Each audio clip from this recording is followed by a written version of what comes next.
Hello, as you can see here, I've got a lot of lemongrass from my garden, fresh from the garden.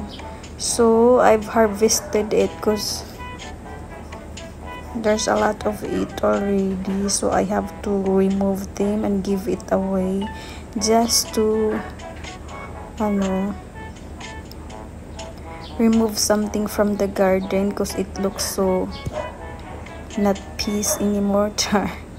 Hindi siya maganda tingnan, yung daming na lumalapit, mga insekto, a lot of insects, so I have to remove them.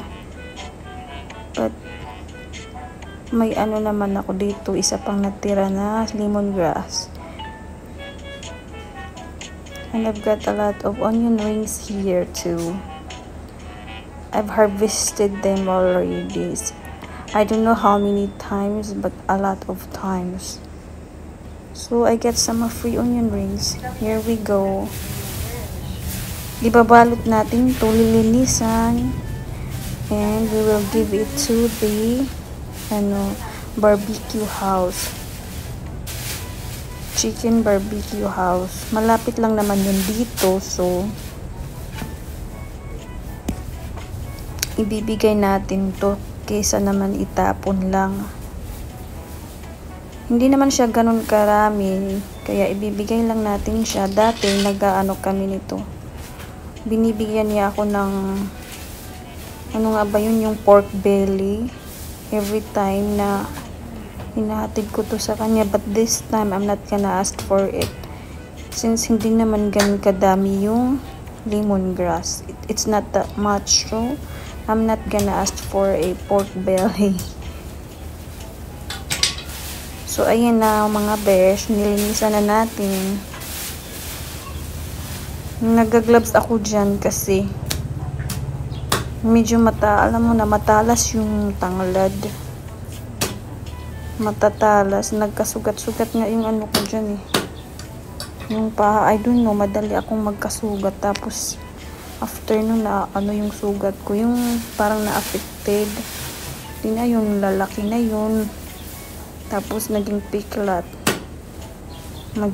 Kaya ang dami kong piklat sa paa.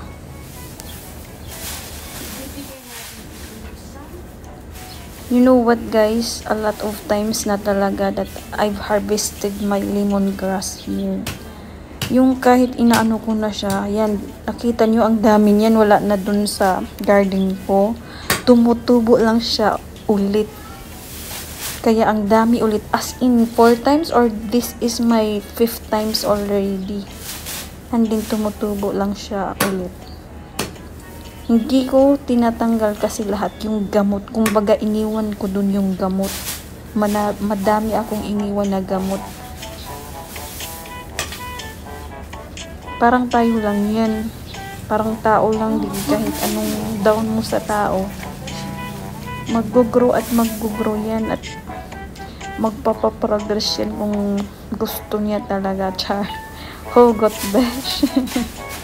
O ganun talaga ang buhay. Kahit anong down sa'yo, kung will ni God, mag-grow at mag-grow tayo. Ganun yun. That's life. Char. May pinaghuhugutan. So as you can see, ang sarap, ang ganda ng weather, like me. Joke. Anyway, tatapusin na natin to hanggat maaga pa kasi maya-maya dito super init na, as in. Welcome to the Philippines.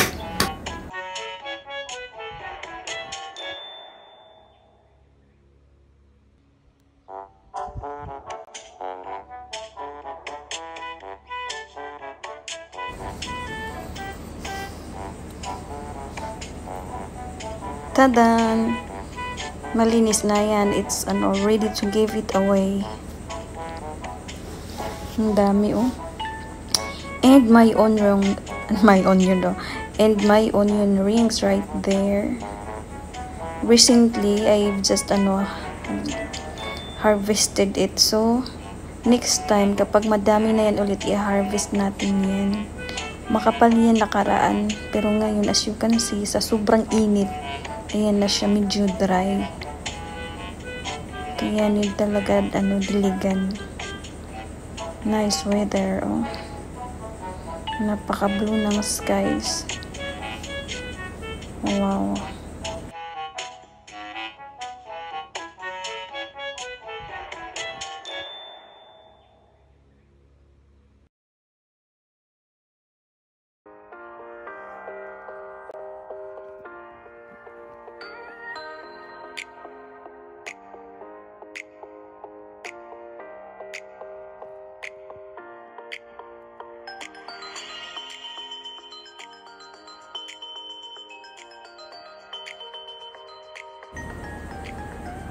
You know what?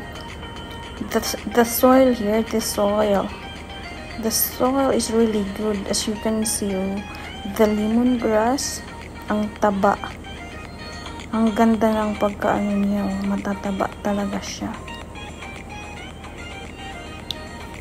So it means maganda talaga yung lupa. Yung ganyan, tingnan mo yan. Ang ganda tingnan ng lemongrass ko. Dati hindi ko yan dyan napabuhay sa yung doon or sa may Florida. Ano ba yan, sapat. Pero ngayon at least makikita nyo ang tabaanan niya. I think 3rd times muna yan. Try ko. Yan, ko na siya lago. So ngayon, mag-aano naman na tayo. Dilig ng mga halaman natin para hindi siya mamatay. Kasi dito sa Pilipinas, kahit 8 AM pa lang yan, in the morning, grabe, sobrang init na mga besh, lalo na kapag nagpa-araw, super init na kahit 8 in the morning in the Philippines. It's really hot already. So, ganun kainit dito. Well, palagi naman mainit dito sa Pilipinas. Hindi gaya sa Korea, lang yung nila init. 3 months, June, July, August, something like that. Yeah, and the rest, lahat malamig na. Kaya kung pupunta ka dun, halos ng mga especially mga girls, yeah, madaming talaga makikinis yung mga balat nila. Kasi yung sunlight, mga besh, lalo na kapag palagi kang nagpapaaraw, nakakasira yan ng balat natin. Na nyo ba yung doktor na sabi niya, bawal magpaaraw after 10 AM? Kasi yung vitamin D is lang until 10 AM. Then, yung 11 to hindi na yan siya vitamin. Kumbaga nakakaano na yun siya. Sabi ng doktor lang pwede ka magkaroon ng sakit sa ganun. Saka napansin mo rin talaga na kapag palagi kang nagpa-araw, nagda-dry talaga yung skin mo. Diyan ko, ayan, kita nyo, diyan ko hinarvest yung lemongrass natin na ang dami. Yan. Ipapakita ko niyan sa inyo siguro next week, tutubo na yan ulit. Lalo na kapag naulanan yan, mga 5 times ko na ba ata yan, dyan lang ginaganyan ko talaga, as in gamot lang yung tinitira ko, tapos tumutubo siya ulit. Kita nyo yan, gamot na lang yan, naarawan pa pati yan, pero dinidiligan ko pa rin yan para tutubo talaga siya. Ang ganda lang talaga kapag may garden. Yun nga lang, hindi ko masyado tinatamniman kasi nga sobrang init. Namamatay lang siya yung iba. Yung lemongrass kasi madali yan siya buhayin, kaya nabubuhay siya dito. Maganda lang, ayan, nakita nyo. Buti na lang at nilinisan nila dito. Yan, tanim ko din yan. Ang, diba, super taba ng papaya pinya. May sumabog dun. Ayun, wala naman tayong electricity. Akala ko lang. Yung may dun ng smoke. Yung trash. Sinusunog. Yun pala sumabog na. My gosh. Ano kaya yun? Nananabat na tayo. Puro lang kain. Kain dito. Kain doon. Charot. Hala, tapos na tayo nag-harvest. Dito na tayo sa loob. Mamaya ihahatid natin yun dun sa may naga-barbecue ng chicken. Tsaka pork belly. Kain tayo, may prutas tayo dito. Oh. Ilang araw na to hindi pa nasisira. Mga 3 days ago na ba yun? Binili ko sa SM. Ready to eat na siya. Oh.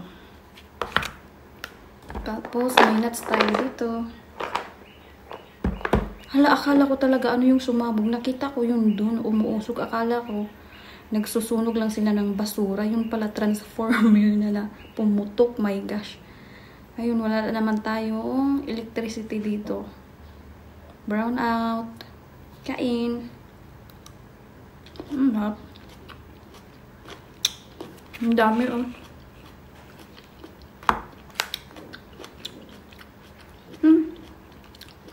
Minsan yung grapes na green, ano siya, maasim. But this time, ano, matamis.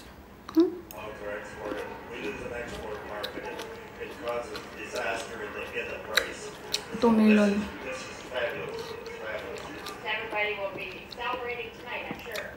Yeah, wonderful.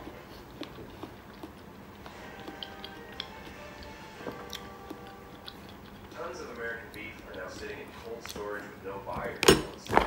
Nuts. Yung gusto ko dito yung almonds.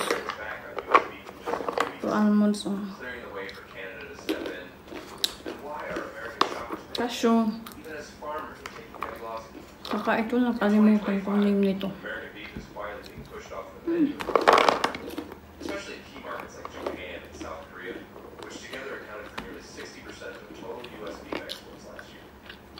Nabili namin ito sa Lazada. Masarap naman siya. Worth it yung bayad. Crispy.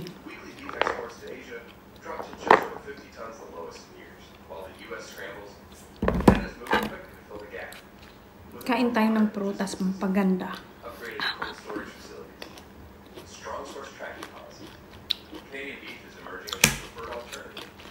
Okay to siya kasi mix na siya. Oh. Ilang pera ano ba dito?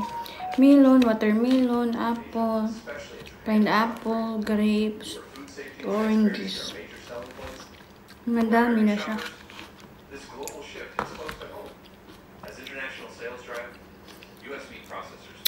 That's it for today. Today is Sunday here in the Philippines. Kain muna ako. Bye-bye. Kain muna ako. Bye-bye. Thank you for watching. God bless and ingat everyone. Bye.